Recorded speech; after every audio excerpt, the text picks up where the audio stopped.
পাশ করে ময়মনসিংহ কৃষি বিশ্ববিদ্যালয়ে ভর্তি হন। এশিয়া মহাদেশের সর্ববৃহৎ কৃষি বিশ্ববিদ্যালয় ময়মনসিংহ। সেখান থেকে তিনি পাশ করে ওই বিশ্ববিদ্যালয়ের শিক্ষক হিসাবে নিয়োগ পান। সেখান থেকে তিনি বৃত্তি পেয়ে রোমানিয়াতে পিএইচডি ডিগ্রি লাভ করেন। তিনি যখন পিএইচডি ডিগ্রি লাভ করেন, আমার বন্ধু বান্ধব, আমি তখন গভর্নমেন্ট কলেজে পড়ি, বন্ধু বান্ধবদের বলি আমার ভাই তো ডক্টর আব্দুল ওয়াদুদ, বলে ডাক্তার না ডক্টর কি? আসলে ওই সময়কার মানুষেরা, জেলা পর্যায়ের মানুষেরাও ডক্টরের এবং ডাক্তার এটা বিভেদ করতে পারতেন না, কারণ সমস্ত জেলাঘাটে হয়তো একজন বা দুইজন সেই সময় পিএইচডি ডিগ্রি অর্থাৎ ডক্টরেট ডিগ্রি লাভ করেছে। আমার বাবার এটাই চাওয়া।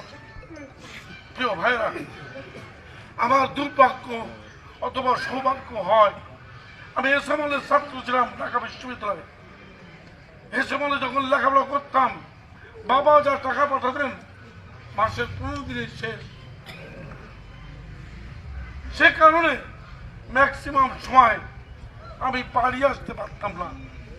বাড়িতে আসা যাওয়া যে খরচ, সেটাও একটু বৃহৎ খরচ। যাই হোক, আমার জীবন কোন দিকে মোড় নিল আমি নিজের অজান্তেই। জিয়াউর রহমান সাহেব যখন ঢাকা বিশ্ববিদ্যালয়ে আসলেন, তখন আমি অন্যান্য ছাত্রদের সাথে আমিও ঢিল ইট পাটকেল মারতে লাগলাম। তখন বিশ্ববিদ্যালয়ের সেন্টিমেন্ট ছিল, পবিত্র বিশ্ববিদ্যালয় অঙ্গনে সামরিক শাসক একজন কিভাবে আসে, আমরা আসতে দিব না। এটা ছিল কমন সেন্টিমেন্ট, ছাত্ররা বাচ্চাদের একটা সেন্টিমেন্ট।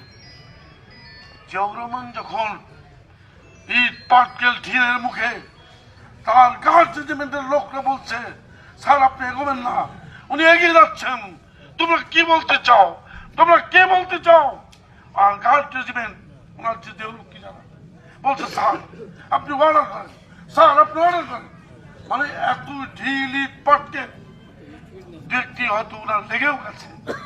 উনি দাঁড়িয়ে পড়লেন এবং বললেন, বাবারা আমি তোমাদের সমস্যা শুনতে এসেছি, আমি সমাধান দিতে এসেছি, তোমরা আমাকে কেন মারতে উদ্যত হয়েছ?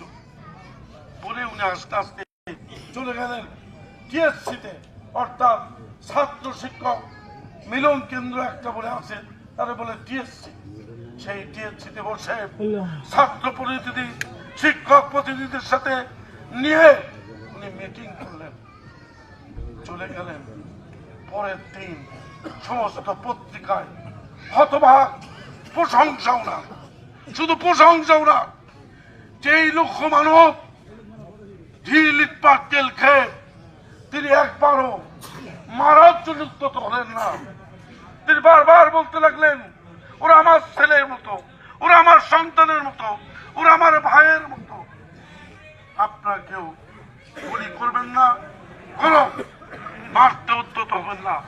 সেই দিন থেকে আমি ওনার প্রতি আমি গভীরভাবে শ্রদ্ধায়, ওনার প্রতি অবনত হয়ে ওনার দল যখন সৃষ্টি হলো, আমি সেই জাতীয়তাবাদী ছাত্র দল 1979 সালের 1 জানুয়ারি যোগদান করলাম। আমার বাবা একটি চিঠি লিখেছে, বাবা আমি শুনতে পাচ্ছি তুমি বাড়িতে আসো না, তুমি রাজনীতি করছো, তুমি চাকরি করবো না, তুমি ব্যবসা করবো না। আমি বাবা আমি রাজনীতিতে নেমেছি, আমি মানুষের সেবা করতে চাই, এই বলে আমি চিঠি লিখলাম।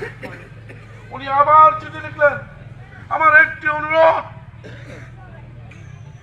তুমি যদি সৎ পথে থেকে মানুষের সেবা করতে পারো, তাহলে আমার অনুমতি থাকলো তুমি রাজনীতি করবা। ভাইরা, আমি আজ পর্যন্ত রাজনীতিতে নেমে আমি চেষ্টা করেছি, মানুষের সেবা করার জন্য, মানুষের চাকরি দিয়েছি, মানুষের স্কুল কলেজের উন্নয়ন করেছি, আমি রাস্তাঘাট করেছি। এই মুহূর্তে বলতে গেলে সময় পাবো না। আমি এখনকার রাজনীতিবিদদের গত কয়েক বছরে যেটা দেখেছি, এমপি সাহেব যে কলেজের সভাপতি পদাধিকার পরে সেই কলেজের উন্নয়নের জন্য টাকা দিবেন, ওখান থেকে পার্সেন্টেজ কাটে। কি দুঃখজনক, কি দুঃখজনক। এই যে প্রতি গভর্নমেন্টে যারা এমপি ছিলেন, ফাও এমপি হতেন, কিন্তু 600 কোটি টাকার মালিক হতেন। এর কারণে এইটা, টাকা দিয়ে তারা এমপি হতেন, ভোট রাখতো না, দিনের ভোট রাতে নিয়ে নিতেন। ওই টাকা দিতেও তো আসে না। প্রতি সরকারের যারা এমপি হয়েছে তার অনেক লোক, তার একমাত্র ক্রিয়াশীল ব্যবসায়ী। আমাদের এখানে হচ্ছে আপিল সাহেব, ওনার পরিবারের কেউ কোনদিন রাজনীতি করেছেন? উনি আসলেন, আওয়ামী লীগকে টাকা দিলেন এবং এমপি হলেন। বন্ধুরা, কথা হয়তো বাড়িয়ে ফেলছি। আমি আমার জীবনে কয়েকবার নমিনেশন পেয়েছি, এটা আমার ভাগ্য।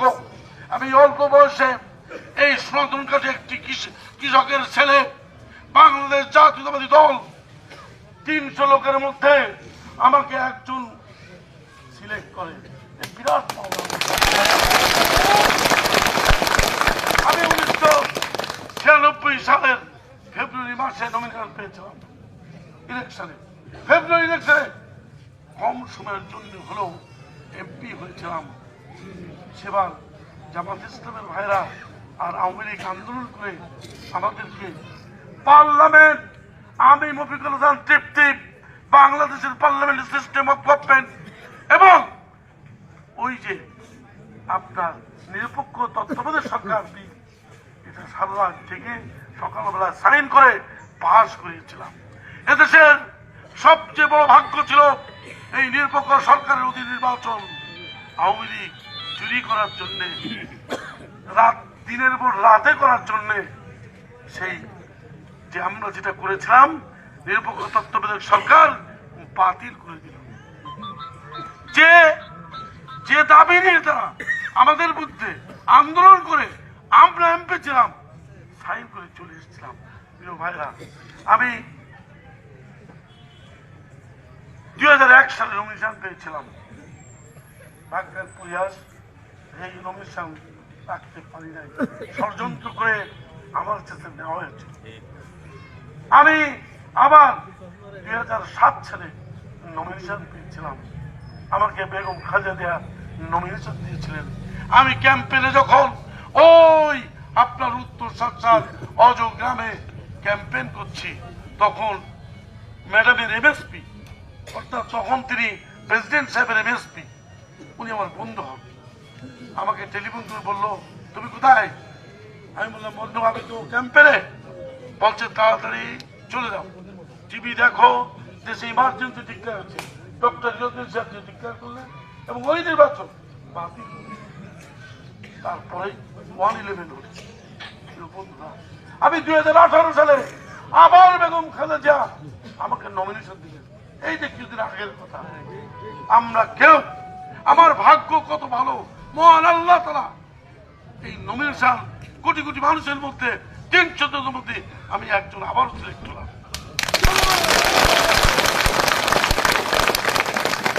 আওয়ামী নরবিশ্বাসরা আমাদেরকে মাঠে নামতে দেয় নাই। আপিলের গুন্ডা বাহিনীর কারণে আমি কোথাও জনসভা সমাবেশ করতে পারি নাই। শুধু এখানে নয়, 300 সিটেই তারা জোর করে, আমি যখন ওই রুমে, ওই পাশে আমার সেজু ভাইয়ের একটা রুম, সেই রুমে শুয়ে আছি, ওই পাশে তালপুকুর, ওই পাশে বোমাবাজি হচ্ছে, এ পাশে বোমাবাজি হচ্ছে। আমি এসপিকে টেলিফোন করলাম, এসপি সাহেব আমি তো এমপি ক্যান্ডিডেট, কালকে নির্বাচন, আমাকে যদি ওরা এসে আমার বাড়িতে বোম মারে, আমারে দাঁড়িয়ে দেখা ছাড়া কোনো পথ নেই। উনি আমাকে বললেন, দেখুন এমপি সাহেব, আমি কি করতে পারবো জানি না, আমি আপনাদের নির্বাচনের ডিউটি করবো না আপনাদের ব্যক্তিগত duty. It is up to you. আমি আমার অসহায়ত্বের কথা আপনাকে জানালাম। হ্যাঁ, পরিস্থিতি বলেছিলেন, এক গাড়ি ফোর্স পাঠিয়েছিলেন। আমার কাছে শুনে গিয়েছিলেন এবং বললেন আমরা আপনার কাছাকাছি থাকছি, মোবাইল নাম্বার নেন, আপনি আমরা রিং করবেন। রাতের বেলা যখন 8টা বাজে তখন শুনছি ওই যে তালেব মেম্বার নাকি বেটা আছে না, ওই বেটা ওই যে মাদ্রাসা না কোন জায়গায় ঘটে না 7 মাইলের, ওখান থেকে ব্যালট পেপার করে নিয়ে এসে তার বাড়িতে সিল মারতেছে। আমি ডিসি সাহেবের কাছে টেলিফোন করলাম, ডিসি সাহেব আপনার তালেব মেম্বার, আপিল সাহেবের তালেব মেম্বার ব্যালট পেপার গুলো নিয়ে সিল মারছে, আমার কি করার আছে বলুন। আপনি কমপ্লেন করেন, আমি ম্যাজিস্ট্রেট পাঠাচ্ছি। ম্যাজিস্ট্রেট ঠিক এসেছিল, কিন্তু এইসব তো কিছু করতে পারবে না। আওয়ামী দুষ্পাপীরা, আওয়ামী দুর্বৃত্তরা, তারা পুলিশ মানত না, তারা আইন মানত না, যে কেউ তাদের হাতে মার খাইতে পারত। হয়ে যাচ্ছে ভাইরা, আপনাদের দোয়ায় এবার আবার আমি